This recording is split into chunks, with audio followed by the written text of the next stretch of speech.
buenas noches, edición número 426 de Entre Ustedes y Nosotros. Buenas noches, Osvaldo. Buenas noches, Jorge. He vuelto ya de un encuentro al que concurrí en Lima, en Perú, y donde pude apreciar un encuentro de jueces del Consejo Nacional de la Magistratura Peruana, donde pude apreciar realmente lo que han sido otros países en relación a nosotros respecto de la década ganada. Allí sí se ganó la década. Y esto se relaciona con algunos comentarios que escuché en los últimos días, donde cuando para nosotros hace unos años atrás los modelos a seguir, que eran prácticamente equiparables, homologables con el nuestro, por caso Canadá, por caso Australia o Nueva Zelanda, hoy uno escucha que los modelos en los cuales nos tendríamos que mirar son justamente Perú, Chile, Paraguay, Uruguay, Colombia. Y uno se pregunta, con todo el respeto que tiene por estas naciones latinoamericanas, hermanas nuestras, si realmente nosotros que éramos desde el punto de vista cultural, y no porque hubiéramos creído los mejores del mundo, pero desde el punto de vista cultural, económico, social, pioneros de nuestras universidades venían a nutrirse jóvenes de distintos países latinoamericanos. La Facultad de Medicina era un caso elocuente de ello, el Hospital de Clínicas, Hospital Escuela, también. Y hoy uno piensa de que esos países que no era que estuvieran más atrasados en relación a nosotros, sino que evidentemente no habían tenido el mismo desarrollo por distintas razones, hoy se encuentran prácticamente a la cabeza de América Latina y uno piensa que todavía nos seguimos mirando al ombligo. Y cuando uno ve que tenemos personajes como lo que en los últimos días el Pongui Pongui famoso de Guillermo Moreno, donde realmente un personaje que es también fruto de esta sociedad, no nos engañemos, Osvaldo, existe un Guillermo Moreno porque hay empresarios que nunca se le plantaron enfrente, porque hay empresarios que iban a hablar con él y aceptar los retos, la patoteada, esa manera de mandonear, esa manera de dictar resoluciones, entre comillas, verbales, sin ningún tipo de fundamentación jurídica, totalmente ausentes, huérfanas de los más elementales componentes de un acto administrativo, y que todavía se ufanaban diciendo qué piola, qué canchero, la maldita picardía criolla. ¿Vos me contaste alguna anécdota de alguien de que le pidió un merchandising un de ese de Clarín Miente? De Clarín Miente. Entonces cuando uno ve esto, dice, no lo trajeron exportado de Laponia ni de ningún país del mundo. Nació acá porque hubo una sociedad que lo aceptó. Una sociedad que ya empieza a decir basta, pero una sociedad que lo conversábamos con el tema de los colegios secundarios, que nos están evocando que también el futuro está tomado cuando se toman escuelas porque están en desacuerdo con planes de estudio. Y lo curioso es que yo puedo estar en desacuerdo con vos, pero esto no lo vamos a dirimir de que yo te vaya a ocupar tu casa o te vaya a pretender desalojar de la misma, sino que lo vamos a debatir, a consensuar, a acordar en el marco de las instituciones que nos muestra como viables el Estado de Derecho. Y sobre todo cuando un colegio, o dos colegios mejor dicho, uno de los cuales es muy caro a nosotros, como nuestro excolegio, como que somos exalumnos de ese colegio, el Colegio Nacional de Buenos Aires, y la Escuela Superior de Comercio Carlos Pellegrini, que nada tienen que ver con esto, pero que por solidaridad se acoplan a la toma de los colegios. Y entonces acá viene lo del futuro está tomado, porque vos te pones a pensar que así como hay empresarios, sacando honrosas excepciones como el caso de Aranguren, el de Shell, que se someten mansamente a los designios de Moreno, también aquí hay una sociedad que acepta esto, que se tomen colegios y que estos chicos con minorías sumamente activas que logran imponer sobre esas mayorías que a lo mejor son más pensantes o son más, pero que son silenciosas, logran imponer su voluntad. Y este es el ejemplo que después se va a repetir en el futuro cuando, y en el segundo bloque lo vamos a hablar, cuando se producen los casos de violencia política, donde un señor como el dirigente antisemita Delía, dice que es el pueblo el que lo apedreó a la caravana el otro día que encabezaba el candidato a diputado nacional e intendente de Tigre, Sergio Massa. ¿Querías agregar? No, quería agregar algo de los colegios, que sabés que bueno, a ambos nos preocupa, y a mí ahora particularmente, porque mi hija está en uno de ellos. Lo más triste de todo esto, ¿sabés lo que es?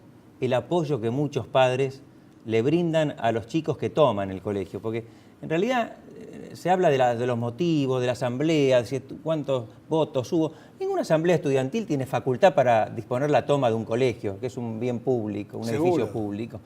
Pero además, hoy lo relata, o anoche lo relataba por Twitter, un padre que es periodista de Clarín, Gustavo Bazán, fue a una asamblea que convocaron los alumnos, donde iban a ir los padres, también les querían explicar. Él habló diciendo que era una barbaridad, que era ilegal esa toma.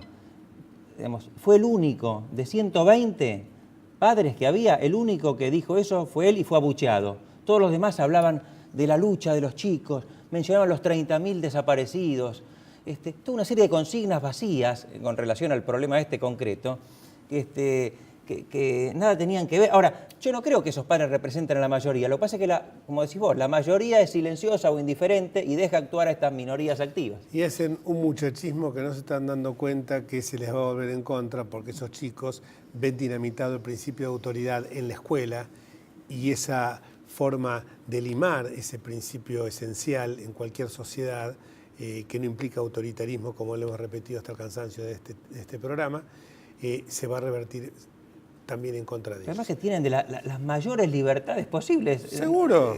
Como no disfrutó estudiante alguno en 200 años de historia. Escúchame, en el colegio nuestro, en la época nuestra, por más que existieran los claustros, no podíamos elegir nosotros a quienes nos representaban en el claustro de alumnos. Un horror era eso. Hoy tienen hasta esa factibilidad.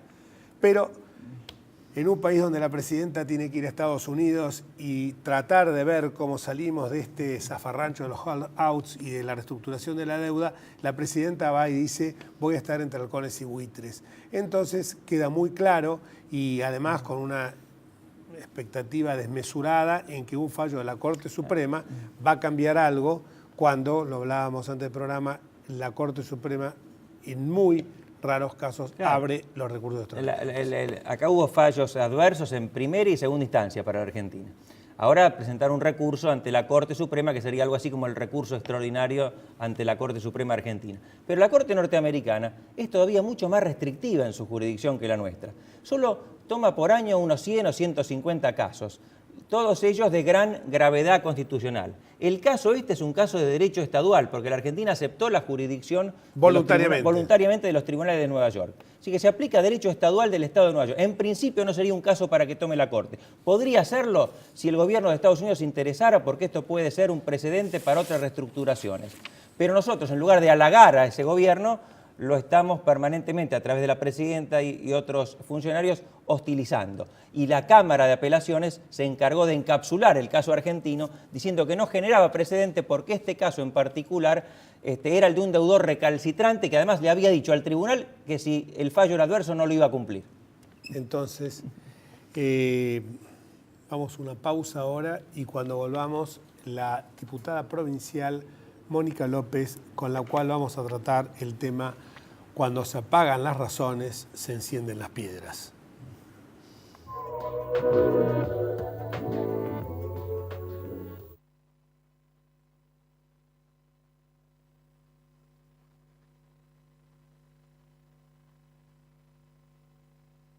Vivimos en un mundo que necesita minerales, pero sabemos que, antes que nada, necesitamos un mundo donde vivir. Cámara Argentina de Empresarios Mineros, por una minería limpia, segura y sustentable.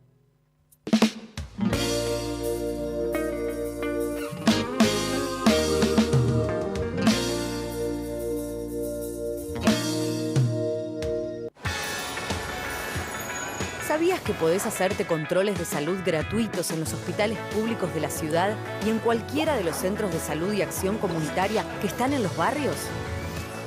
En la ciudad, la salud es prioridad. Por eso es pública, gratuita y de calidad. Buenos Aires Ciudad. En todo estás vos.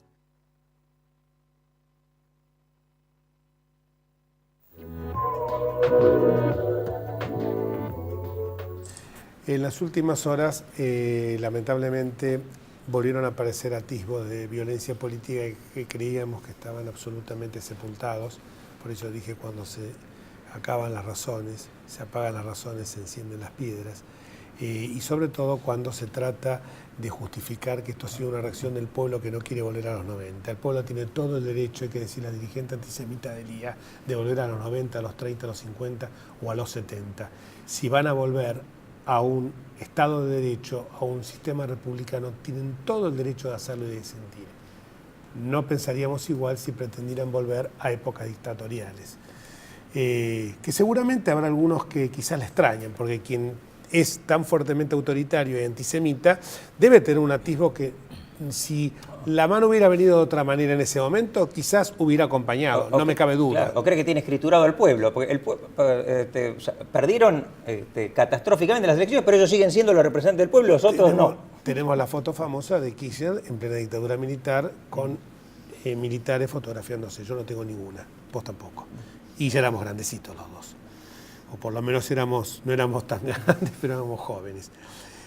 En esa caravana estaba justamente alguien que muchísimos la hemos conocido, primero por, se está riendo ya porque sabe lo que voy a contar, primero porque la veíamos con una gran profusión de carteles en las rutas del país, particularmente en rutas de la provincia de Buenos Aires, que es su territorio, en la ruta 2, pero que después que pensamos que era simplemente la foto, pero cuando la escuchamos hablar y nos dimos cuenta las calidades que tenía, pensamos inmediatamente, evidentemente, no es la foto, sino es lo que piensa. Gracias por venir, Mónica. Buenas noches, gracias a ustedes. Y es justo porque la primera vez que te vi en un programa de televisión, la verdad que uno decía, es la foto de la ruta. Entonces uno decía, vamos a escucharla. Y la verdad que sorprendiste muy gratamente. Bueno, muchas gracias. ¿Estabas en la caravana? Estábamos en la caravana, sí, yo creo que en la caravana que nosotros pensábamos que podía transformarse en una caravana familiar o de alegría, terminó siendo una caravana por parte de violentos e inescrupulosos, una caravana de tristeza, y además no pasó a mayores porque Dios nos iluminó absolutamente a todos, porque no solo el ataque y el agravio fue hacia la figura de Sergio o hacia los candidatos que estábamos dentro del camión, sino que iba direccionada también hacia la gente que se acercaba. Había mamás con chiquitos en brazos que se acercaban a saludar a Sergio o a sacarse una foto con el nene y han tenido que salir corriendo, y algunas de ellas también recibieron algún que otro proyectil o un huevazo o un cascote, pero lo peor de todo que hasta hubo disparos de armas de fuego. Vos me decías ante el programa que fue más grave de lo que trascendió. Fue más grave de lo que trascendió, y lamentablemente no tenemos imágenes porque los camarógrafos que estaban dentro de la caravana y en la camioneta que estaba frente a Sergio Massa, se han robado absolutamente todo. Se robaron las cámaras, las cámaras fotográficas, a un móvil de Canal 26 lo han desvalijado literalmente, y la verdad que eso es lo que no hay que festejar. Lo que había que festejar era el domingo de familia, que pudiera convivir la política con la sociedad. Y en realidad lo que vivimos fue que la política está lejos de la sociedad, que aquellos que creen que hacen política de la manera más fascista, de pensar que no se puede y que se es el dueño del voto o se es el dueño del barrio, lo que no piensan, que acá no hay dueños ni poderosos, lo que hay es la libertad de que la gente pueda pensar y pueda emitir el voto con tranquilidad y con paz, como necesitamos todos el 27 de octubre. Escuché, me pareció al gobernador Scioli decir que en realidad no había seguridad porque ustedes no la querían. Ustedes habían dicho que no querían que hubiera policía ni ningún otro tipo de custodia. No pasa por la seguridad que quieren los candidatos, pasa por la seguridad de los barrios. Porque así como habían anunciado 4.500 gendarmes en la provincia de Buenos Aires y 600 de ellos en La Matanza, que es enorme y nosotros la recorrimos casi completa, no vimos un solo gendarme. No para nosotros, pero sí para los vecinos. Tampoco vimos patrulleros, no para nosotros, vuelvo a repetir, sino para la gente, porque generalmente uno acostumbra a ver algún patrullero en su barrio o no, falta de equipamiento, falta de presupuesto, falta de policías en la calle también hace bastante inseguro. Nosotros no queremos seguridad para nosotros, queremos seguridad para la gente, es lo que venimos reclamando hace muchísimos años con la policía comunal, con la falta de presupuesto que tiene la provincia de Buenos Aires en materia de seguridad. Pero por eso hacemos, y esto me hago cargo, lo hago responsable directamente al gobernador Daniel Scioli por la inoperancia en materia de seguridad, porque cuando él decidió desdoblar nuevamente, después de 3 años, de unificar los ministerios de Seguridad y Justicia, los desdobló en 3 años, no nos presentó el paquete de leyes o el paquete de medidas de seguridad junto con Granados para la provincia de Buenos Aires. Entonces como que estamos desmadrados, como que Delía puede opinar y decir que está bien porque la gente se enoja cuando los vamos a visitar y en realidad la gente no se enoja cuando los vamos a visitar. Algunos dirigentes que se creen que son dirigentes o son funcionarios del gobierno nacional se enojan cuando nos ven. Nosotros no tenemos la culpa de que al gobierno le vaya mal. Nosotros no tenemos la culpa que Sergio Massa le vaya bien en las encuestas. No tenemos la culpa de haber ganado el 11 de agosto. Si hubieran hecho las cosas bien, si no hubieran oprimido a la gente en materia económica y en materia de seguridad, seguramente les hubiera ido mejor que lo que sucedió en el 2011. Estas son las cosas que Delía no entiende, que nosotros estamos por la gente y que vamos a hacer cosas en beneficio de la gente, no en beneficio de intereses mezquinos como lo hace el señor Delía. Cuando vos decías lo de Scioli, claro, porque el kirchnerismo, cuando hace todas sus manifestaciones, va fuertemente blindado, no solamente con la fuerza de seguridad, sino también con Acero Cali y otros tantos patoteros que están a la orden de Moreno. Entonces, claro, para ellos es moneda corriente que si en un acto esté fuertemente... todo el Estado ahí. No, tampoco hacen caravana, lo hacen en actos en clubes cerrados. En lugares cerrados. En lugares cerrados donde no... Y ni siquiera se puede acercar una cámara de televisión. No, por supuesto. Ahora, Martín Insaurralde, que no se caracteriza por la facilidad de palabra, dijo que entre las pocas cosas... Bueno, aparte, leyó ayer. No, aparte de una cosa que me parece curioso, la verdad te digo, tocaste un tema. No podía creer, ayer es como si yo en el programa estuviera, a ver, Mónica López, estuviera viendo quién es, miraba así cada 2 minutos, no puede, pero que se dedique a otra cosa, porque esto no solamente es saber gestionar... Porque le mandaron lo que tenía que decir, tipo Chirolita. Le cambiaron el discurso. Sí, claro. Tuvo que pegarle a Sergio Massa. Bueno, él dice, claro, a esto me refería. Ayer. Una de las frases que escuché, él decía que Massa quiso victimizarse. Como el robo del country. Como en el caso del robo del country. La verdad que salió cara la victimización. Nos cortaron la caravana, hay compañeros que literalmente los molieron a palos, como el caso de Carlitos Allende, el nieto de Oscar Allende, candidato a diputado nacional, le abrieron la cabeza, tiene 4 puntos, lo tuvimos que llevar al Hospital Fiorito. La verdad que a nadie le gusta que le peguen ni lo maltraten y menos que muestren armas de fuego y nos disparen. La verdad que sí, pensó el gobierno que nos iba a victimizar, nosotros no nos sentimos víctimas. La verdad que la sociedad se tiene que sentir víctima de este atropello contra la política. Yo creo que la democracia nos da a nosotros, que tanto nos costó conseguir, yo era muy chica, pero tenía 15 años apenas cuando llegó la democracia a nuestro país nuevamente y gracias a Dios y ojalá que cada 2 años podamos volver a elegir libremente quienes queremos que nos represente tanto legislativamente como en el departamento ejecutivo. No quiero volver atrás y la verdad que la victimización no pasa por el estado de las cosas, sino que pasa por lo que ocasionan los demás hacia nosotros. Si nos dejaran trabajar, si nos dejaran caminar tranquilos, seguramente nosotros no necesitamos victimizarnos. Lo que pasa es que en el hecho de caminar cuadra a cuadra vamos aumentando la expectativa de futuro que tiene la gente con Sergio Massa. Y así parecen reflejarlo las encuestas. Se estaría estirando a más de 10 puntos la diferencia de Massa respecto a Insaurralde. Ese es el problema que tiene Delía, que no lo puede manejar. Cuando ellos no manejan algo lo prohíben, así sucedió con las canchas de fútbol, con la violencia en el fútbol. Como no pueden manejar y además no tienen proyecto, prohíben que los visitantes vayan a un encuentro futbolístico. Y la verdad que en lugar de prohibir... Eso demostrar la impotencia del Estado en materia de seguridad. Y además como tampoco pueden resolver el tema económico, prohíben y ponen un cepo al dólar. Me parece que es lo mismo que pueda pasar a mí con mi hija o con mi hijo, que si arman un lío, yo les prohíbo y los encierro en el dormitorio y no salen. Me parece que lo que hay que hacer primero es tomar medidas, premio y castigo, pero tomar medidas para poder educar. Y nosotros tenemos que ir también a una política pública y una política de Estado donde podamos vivir con educación, con cultura, sobre todo con seguridad, con empleo genuino y sin prebendas. Cuando nosotros tengamos los patitos en orden y no empecemos a tirar a ver si volteamos alguno, lo que realmente estamos pidiendo es política pública y política de Estado. Lo peor que nos puede pasar es no imitar los aciertos de Brasil o de Chile, que en la continuidad de un proyecto nacional, como tienen estos dos grandes países de Latinoamérica, la continuidad de lo que se hizo bien y modificar aquello que no se hizo o que se hizo mal. Esa es la perspectiva de país y ese es el país que nosotros queremos.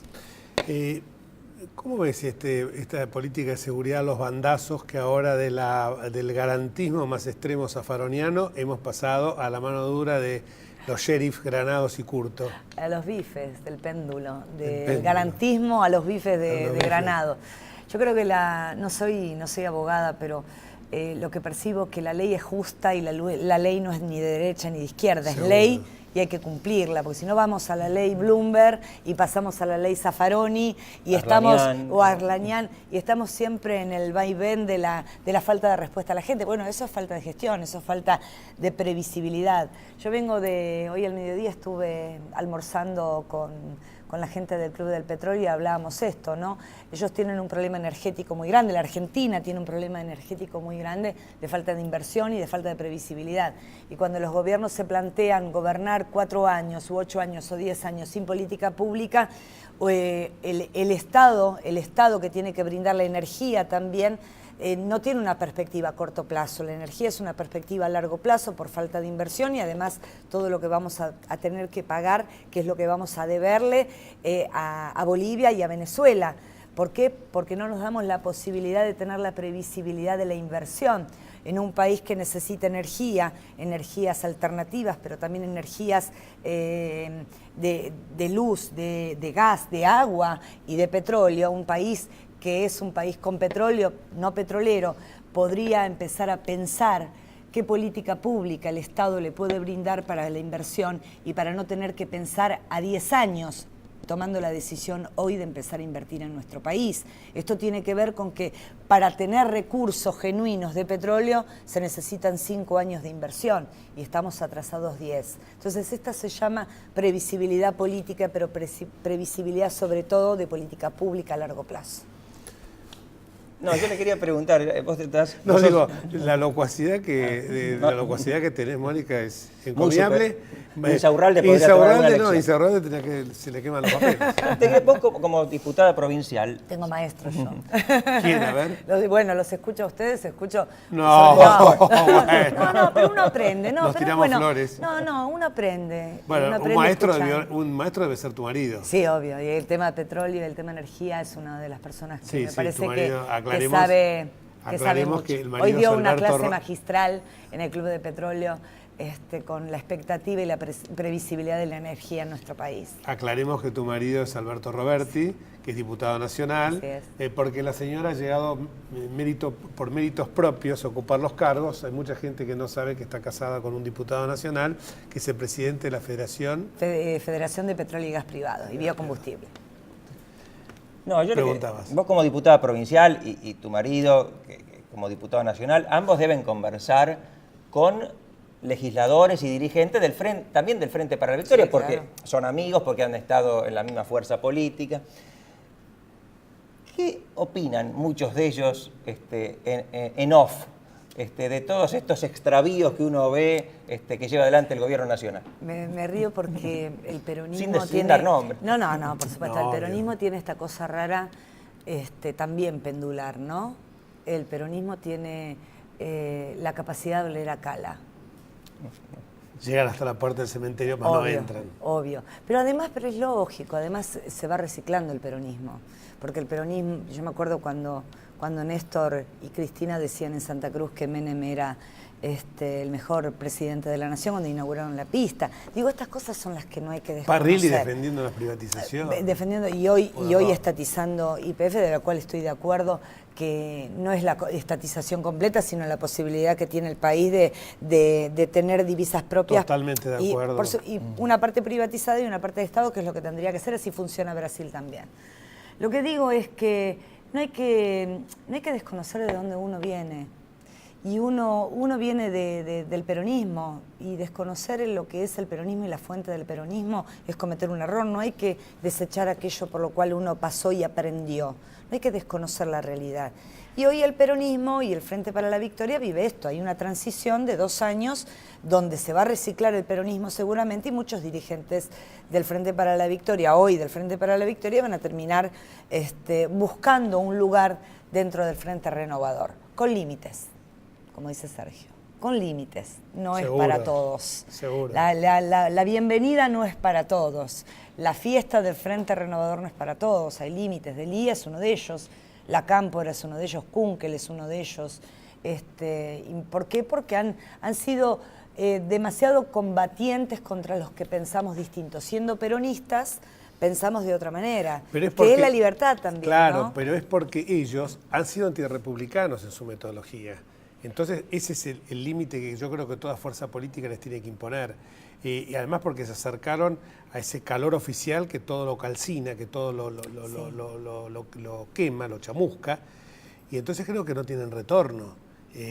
Pero yo te digo, yo recuerdo algunos casos como Diana Conti, fervorosa defensora de Raúl Ricardo Alfonsín, y que fue el Frepaso. Bueno, del Frepaso, yo por el radicalismo formé parte de esa conjunción con el Frente Grande, y te puedo tirar nombres de acá a la eternidad, empezando por Diana Conti, siguiendo por Nilda Garré, Chacho Álvarez, una cantidad enorme de... Sí. Como rescato, por ejemplo, a Graciela Fernández Mejide, porque para mí es una persona que siempre reveló una coherencia en todos sus comportamientos. Totalmente, inclusive en esta etapa política de la Argentina, donde hay que reconocer la revalorización a los derechos humanos que hizo este gobierno. Esas son las cosas que hay que reconocer.